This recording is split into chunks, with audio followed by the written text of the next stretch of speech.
예레미야 선지자. 예레미야 36장에서 40장, 열왕기하 24장에서 25장. 이스라엘의 나쁜 일들이 계속 일어났단다. 사람들은 점점 더 하나님의 말씀을 듣지 않았어. 나라 곳곳에는 더 많은 우상을 세웠단다. 사람들은 우상 앞에 무릎을 꿇고 절을 하고 제물을 바쳤단다. 그러면서 사람들은 또 성전 앞에 있는 커다란 제단 위에 제물을 올리고 하나님께 제사도 드렸단다. 사람들은 아마 이런 생각을 하나 봐. 하나님을 사랑하는 척하자. 혹시 적들이 우리나라에 쳐들어오면 하나님께 도와달라고 해야 할 것 아니야. 그러려면 하나님께 제사를 많이 드려야겠지? 적들이 하나님의 성전을 부수는 것을 하나님도 좋아하실 리가 없을 테니까 말이야. 이스라엘 사람들이 생각했던 것처럼 적들이 정말로 쳐들어올 것 같았어. 바빌로니아의 왕이 엄청나게 많은 군대를 끌어모으더니 주위에 있는 나라들을 차례대로 빼앗았단다. 이제 곧 이스라엘에도 쳐들어올 것 같았지. 어느 날 제사장들이 성전 앞에 있는 커다란 제단 앞에 제사를 드린다고 바쁘게 움직이고 있는데 한 사람이 이쪽으로 걸어오고 있었단다. 바로 선지자 예레미야였어. 예레미야 선지자는 화가 아주 많이 난 것처럼 보이기도 하고 또 다른 한편으로는 굉장히 슬퍼 보이기도 했단다. 예레미야 선지자가 그 자리에 있었던 제사장들과 사람들에게 말했어. 당신들은 지금 하나님께 제사를 지내고 있습니다. 하지만 하나님을 진심으로 사랑하지는 않습니다. 당신들은 하나님 말씀에 순종하지 않고 우상 앞에 절을 하며 우상을 섬겼습니다. 당신들이 하는 일을 하나님께서 모르실 거라고 생각하십니까? 당신들은 하나님께서 이 나라를 바빌로니아의 왕으로부터 지켜줄 거라고 기대하고 있죠? 이제 하나님의 말씀을 전하겠습니다. 당신들이 계속해서 하나님 말씀에 순종하지 않는다면 하나님께서는 당신들을 도와주지 않으실 것입니다. 그 말에 제사장들은 길길이 뛰며 화를 냈단다. 예레미야 선지자가 하는 말이 정말 기분 나쁜 말이라고 생각했거든. 저놈을 당장 감옥에 넣어버려. 다시는 저런 말을 못하도록 감옥에 가둬버리자. 제사장들이 소리쳤어. 그 말대로 예레미야 선지자는 감옥에 갇히고 말았지. 얼마 후 예레미야 선지자는 감옥에서 풀려났단다. 감옥에서 나오고 나서도 예레미야 선지자는 같은 말을 계속 전했단다. 예레미야는 하나님 말씀을 전하는 선지자였어. 선지자는 하나님의 말씀이면 무엇이든 그대로 하는 사람이야. 예레미야 선지자가 사람들에게 이런 끔찍한 말을 전하는 것을 좋아했을까? 아니야. 얼마 후 이스라엘에 나쁜 일이 일어날 거라는 사실에 예레미야 선지자의 마음도 많이 아팠단다. 예레미야 선지자는 이스라엘 사람들을 진심으로 사랑했거든. 그런데 시간이 지나면서 아무도 예레미야 선지자의 말을 들으려고 하지 않았어. 그래서 예레미야 선지자는 하나님께서 자기에게 하신 말씀을 모두 적어 책으로 만들었단다. 예레미야 선지자의 친구인 바룩이 예레미야 선지자가 불러주는 말을 두루마리 책에 받아 적었지. 두루마리 책은 지금 우리가 보는 책처럼 한 장 한 장 넘길 수 있는 그런 책이 아니란다. 대신 글씨가 쓰인 종이가 돌돌 말려져 있는 그런 책이었어. 바룩은 이 두루마리 책을 들고 성전으로 가서 큰 소리로 읽었단다. 거기에 어떤 내용이 쓰여 있을까? 잘 들어봐. 바빌로니아 왕이 예루살렘에 쳐들어올 것이다. 그리고 이 성과 성전은 모두 부숴버릴 것이다.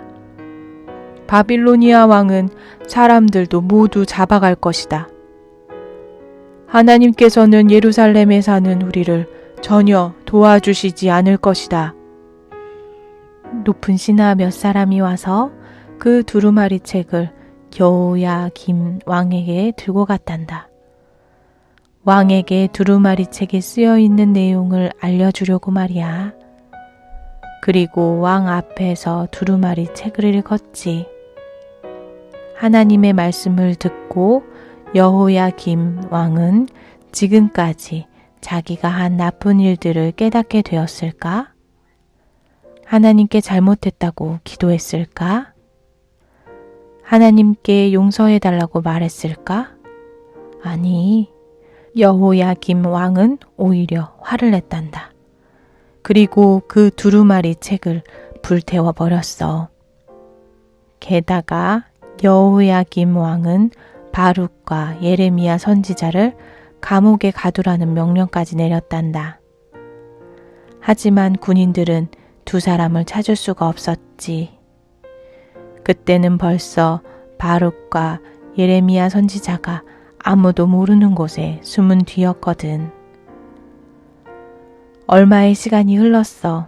드디어 바빌로니아 왕이 예루살렘에 쳐들어왔단다. 바빌로니아 왕은 사람들을 많이 잡아서 자기 나라로 끌고 갔어. 여호야김 왕의 뒤를 이어 여호야긴이 왕이 되었어. 하지만 얼마 지나지 않아 바빌로니아 왕이 다시 예루살렘에 쳐들어왔어. 바빌로니아 왕은 다시 사람들을 많이 잡아서 자기 나라로 끌고 갔고 여호야긴 왕도 잡아갔단다. 바빌로니아 왕은 사람도 잡아가고 성전에 있는 금과 은으로 만든 물건까지 다 빼앗아 갔지. 그 물건들은 바빌로니아에 있는 자기들이 섬기는 우상의 신전에 갖다 놓았단다. 많은 사람들이 바빌로니아로 끌려가고 예루살렘에 남은 사람은 많지 않았어. 여호야긴 왕을 이어 새로운 사람이 왕이 되었는데 이번에 왕이 된 사람은 시드기야였어. 시드기야 왕도 하나님을 사랑하지 않았단다. 이스라엘 사람들은 하나님의 말씀을 한마디도 들으려고 하지 않았어. 얼마 후 바벨로니아의 왕이 세 번째로 예루살렘 성을 공격했단다. 하지만 이번에는 바빌로니아 왕이 예루살렘 성 안으로 들어올 수가 없었어. 시드기야 왕이 성문을 굳게 닫아버렸거든. 바빌로니아 군인들은 바빌로니아로 돌아가지 않고 성 주위에 천막을 치고 기다렸단다. 예루살렘 성 안에 먹을 것이 떨어지기를 기다리겠다는 속셈이었지. 먹을 것이 떨어져 굶어 죽을 지경이 되면 이스라엘 사람들이 스스로 성문을 열고 밖으로 나올 거라고 생각했지. 바빌로니아 왕의 생각이 맞았어. 오래 기다리지 않아 예루살렘 성 안에 먹을 것이 다 떨어지고 말았단다. 시드기야 왕은 생각했어. 예레미야 선지자를 불러와야겠어. 앞으로 우리가 어떻게 해야 할지 예레미야 선지자는 알고 있을 거야. 예레미야 선지자가 말했단다. 바빌로니아 왕에게 항복하십시오. 예루살렘 성을 내어주십시오. 물론 이것은 아주 슬픈 일입니다. 예루살렘 성을 빼앗은 바빌로니아 왕은 다시 많은 사람들을 잡아갈 것입니다. 하지만 왕께서 바빌로니아 왕에게 항복하지 않으면 더 무서운 일이 일어날 것입니다. 이것은 하나님께서 하신 말씀입니다. 그런데 시드기야 왕은 예레미야 선지자의 말을 믿지 않았어. 예루살렘 사람들도 예레미야 선지자에게 화를 냈단다.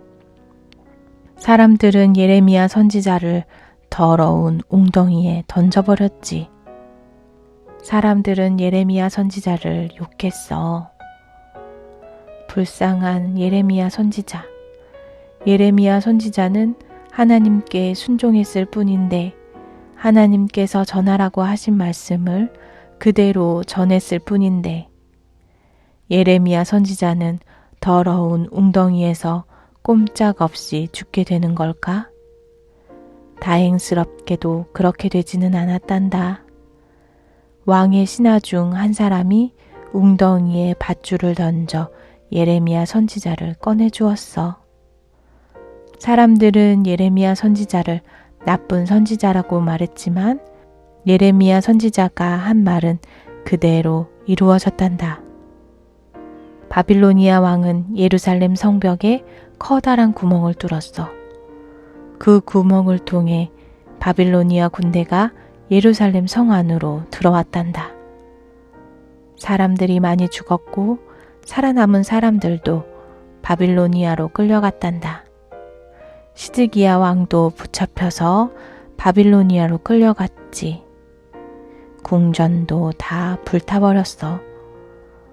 예레미야 선지자는 바빌로니아 군대에게 붙잡히지 않았어. 이스라엘 민족이 하나님께 순종하고 하나님 말씀을 잘 들었더라면 이런 일은 일어나지 않았을 거야. 오히려 아주 행복하게 살 수 있었을 텐데. 이렇게 슬퍼하고 있을 때 하나님께서 예레미야 선지자에게 좋은 소식을 전해주셨단다. 하나님께서 말씀하셨어. 언제나 이렇게 슬프게 살게 되지는 않을 것이다. 이스라엘 민족은 아주 오랫동안 바빌로니아에서 살게 될 것이다. 그것은 너희가 받을 벌이다. 그러나 70년이 지나고 이스라엘 민족은 다시 이곳으로 돌아오게 될 것이다. 그때 너희는 예루살렘 성과 성전을 다시 세우게 될 것이다. 그리고 이 모든 일이 끝나고 너희를 위한 왕이 다시 올 것이다. 새로 오는 왕은 지금까지 왕과는 다르다. 이 새 왕은 나의 아들 예수다. 하나님의 말씀을 다 들은 예레미야 선지자는 그제야 마음이 조금 풀렸단다. 오랫동안 기다려야겠지만 언젠가는 모든 사람들이 행복하게 사는 때가 올 거라는 약속을 받았으니까 말이야.